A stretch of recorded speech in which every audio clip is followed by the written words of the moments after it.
Eux, ils ont le droit de fêter cette qualification pour la phase de poule. Oui, Pascal, comme on le disait hier pour Lyon, effectivement, c'était une grosse désillusion, mais ils sont quand même européens, tandis que là, on sort de la Coupe d'Europe. C'est-à-dire qu'il n'y en aura plus cette saison. Et la fête est terminée, effectivement, pour les Verts, pour leur entraîneur et pour leur capitaine, Loïc Perrin, au micro de Julien Chaput. Oui, Loïc, un capitaine forcément déçu ce soir. Loïc, qu'est-ce qui n'a pas fonctionné face à ces Danois? Il n'a pas fonctionné, c'est qu'on n'est pas arrivé à marquer ce but. On a essayé de le faire rapidement. On savait que c'était une équipe solide, elle nous avait posé des problèmes à l'aller. Elle nous a encore posé des problèmes ce soir. Voilà, après je pense qu'on a manqué aussi de justesse dans le jeu. On a fait des erreurs qu'on ne faisait pas forcément l'année dernière. Maintenant, forcément qu'on est déçu. L'objectif, c'était de passer ces poules. Voilà, il va vite falloir se remettre dans le championnat. Parce que la saison est encore longue. Selon vous, qu'est-ce qu'il va falloir faire justement pour réussir à mettre de côté cette désillusion? Retrouver la confiance. Je pense qu'on en manque un petit peu. Donc voilà, surtout retrouver la confiance. Merci beaucoup Loïc, bonne soirée. Retrouver la confiance avant le rendez-vous de dimanche, on le rappelle, à partir de 13h30, prise d'antenne, coup d'envoi à 14h. À Geoffroy Guichard, Saint-Etienne accueillera Bordeaux, mais c'est vrai que là, c'est une sacrée douche froide. C'est vraiment le terme sur un petit but inscrit par les Danois d'Esbjerg. Un but, même pas inscrit par eux d'ailleurs, mais inscrit par un joueur de Saint-Etienne. On va le revoir ce but tout à l'heure, mais voilà, les visages sont marqués, la déception immense. Et on va revoir ce qui s'est passé dans cette partie, avec d'abord Coad qui a espéré marquer, qui a espéré donner cet avantage à Saint-Etienne. Ouais, à ce moment-là, on ne pense pas que le match est en train de se jouer, mais il est en train de se jouer, parce que là, sur cette erreur, c'était 3e, 4e minute, ce fameux petit but qu'il suffisait d'inscrire à Saint-Etienne, que vont marquer les Danois, eh bien ils ne l'ont pas marqué.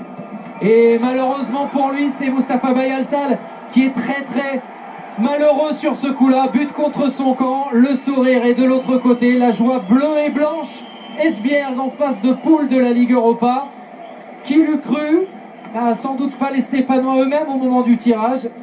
C'est le football malheureusement pour les Verts, comme Lyon hier éliminé de la Ligue des Champions, mais qui sera reversé en Ligue Europa. Ensuite, ils ont tenté des choses, c'est vrai les Stéphanois, mais de manière un peu désordonnée, même si là, il y a cette belle occasion pour Brandao. Oui, qui est la plus belle, la mieux construite, mais il y avait beaucoup de...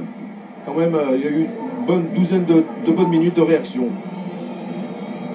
Alors qu'on va retrouver maintenant Julien Chaput avec un joueur danois à son micro. Lui, il a le droit d'avoir le sourire. Exactement, Émile Ling, il a le droit d'avoir le sourire. C'est une vraie belle performance de la part de votre équipe ce soir. Vous avez sorti l'AS Saint-Etienne. Oui, on a très bien joué, on a joué comme on voulait. On a bien défendu, je trouve. On a marqué le but, qui c'était très important. Mais on était sur pression beaucoup de fois, je trouve. Dans les duels, on perd beaucoup, mais bon, on a gagné 1-0 et on est qualifié, quoi. Émile, vous avez joué à Lille, vous connaissez la France, vous connaissiez l'ambiance ici à Geoffroy Guichard. Est-ce qu'avant le match, vous aviez confiance en vos chances? Oui, bien sûr, on est croyants, on a tout cru. On sait que ici c'est très difficile avec l'ambiance qui a là derrière le but. Mais bon, dès que l'arbitre vient siffler, on a presque rien entendu, mais on a joué quand même. Merci beaucoup Émile, félicitations à vous. Merci. En tout cas, il y a une chose qui est sûre, si un jour on a les droits du championnat du Danemark, on pourra le prendre comme consultant. Il parle bien, il est intéressant à écouter, Émile Ling. Le souci évidemment, c'est que chez les Verts, on va faire grise mine. Ça va être dur de se relancer. 3 défaites d'affilée, élimination en Ligue Europa.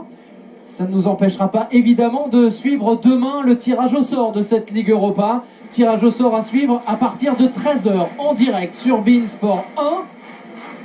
Voilà, ce sera sans Saint-Etienne, ce sera avec Lyon, ce sera avec Bordeaux et peut-être avec Nice. Si vous voulez savoir ce que vont donner les Niçois, vous basculez sur beIN Sport 1 et vous allez avoir maintenant bientôt la deuxième période de la rencontre des Niçois face à Limassol. Nous, si vous le voulez, vous restez sur beIN Sport 2. Il y a le handball.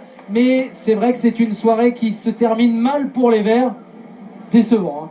Oui, on avait envie de poursuivre un petit peu plus longtemps cette aventure européenne avec eux.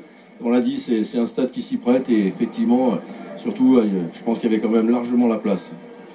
Et on voit Franck Tabanou qui est resté sur le banc, totalement dégoûté, déçu, on le comprend. L'ancien Toulousain, il est touché physiquement et dans la tête, ça doit cogiter aussi pas mal. Évidemment, le foot continue, le sport continue sur beIN Sport. On aurait bien aimé avoir les Verts en Ligue Europa. On les aura en Ligue 1 tout au long de la saison, ça c'est certain. Vous allez sur beIN Sport 1 pour avoir l'OGC Nice si vous le souhaitez. Sinon,